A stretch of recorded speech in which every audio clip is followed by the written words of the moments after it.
So, Matt Berman just reacted to Anthropic's new essay on the AI race with China. The one where they basically argue America has to win and be first. He agreed with almost all of it. I agree with most of it too. But there is one move he made that I think is dead wrong. And a lot of smart people are making the same mistake right now. They are building their entire worldview around a finish line that just simply doesn't exist. I'm going to show you exactly where the argument breaks because I am not theorizing here. I'm sitting in C suite meetings every week. Now, Matt is too. I'm watching CEOs decide what AI to actually run inside the companies. And it is a very different picture than the one Matt is painting. Let's dive in. Okay, so as I go through this, I believe Anthropic actually nailed a lot of their arguments. In fact, their identification of risk to America's dominance in artificial intelligence was spot on in almost every way. The part where I really diverge from Anthropic's point is the solutions to the problem. So I'm going to tell you my thoughts as we go through this. The most important ingredient definitely is a finish line. No, there's not definitely a finish line. And so, what Matt's about to go into here is really important. And it's very logical to think about it this way. When you hit the point of this sort of magic inflection point where AI is able to fully take over the AI research and development process, it can go 24 hours a day and it will just, in a self perpetuating upward trend towards world dominance and being able to basically do anything you want. Think the movie Aladdin. Like, this is the genie in the lamp, except you don't have three wishes, you have unlimited wishes. That's the theory, and it's certainly logical. But I actually strongly agree with Anthropic here, where this is where kind of like theory meets practicality and reality.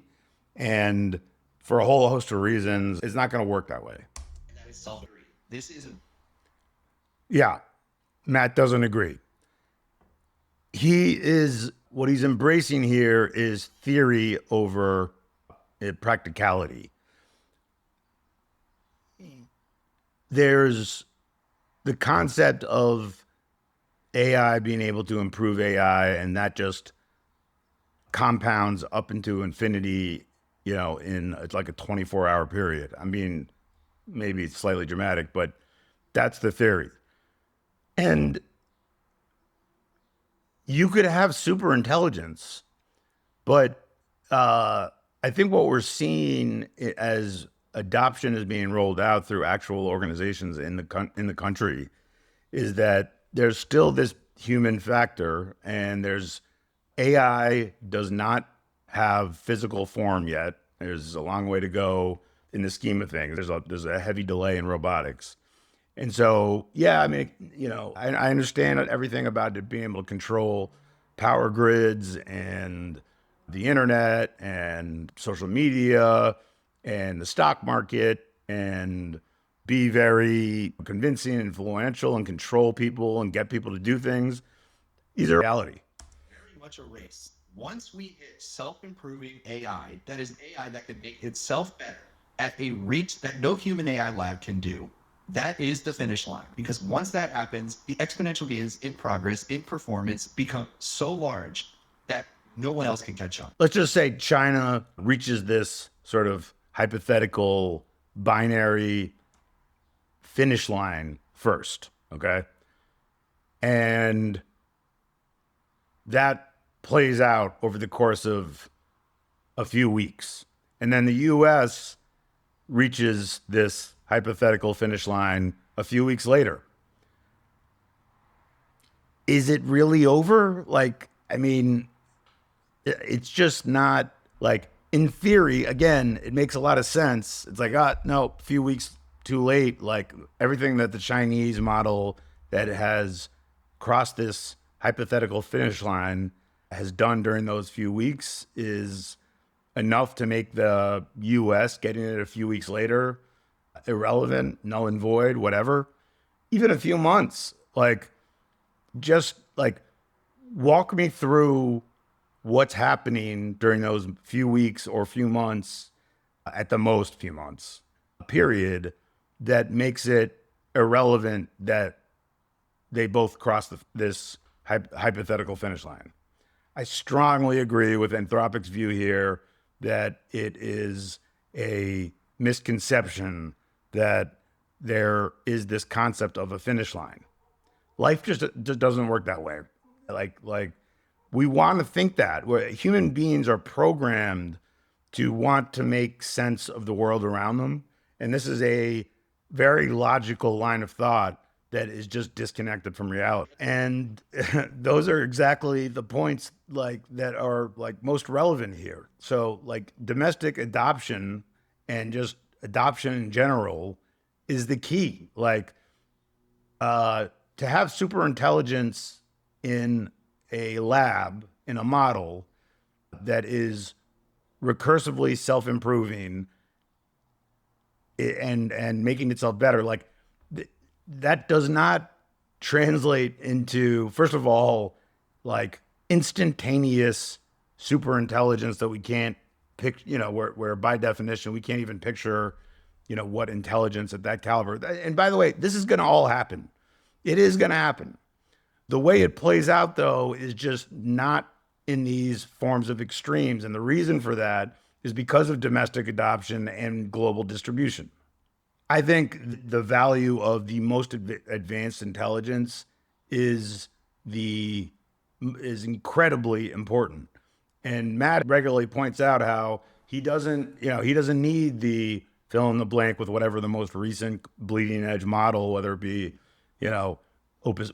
I think he was talking about this back when it was Opus 4.5, Opus 4.6. And, I think he had a video where he was talking about Gemma or Gemini or the Gemini models specifically being, more than sufficient to kind of do what most companies need.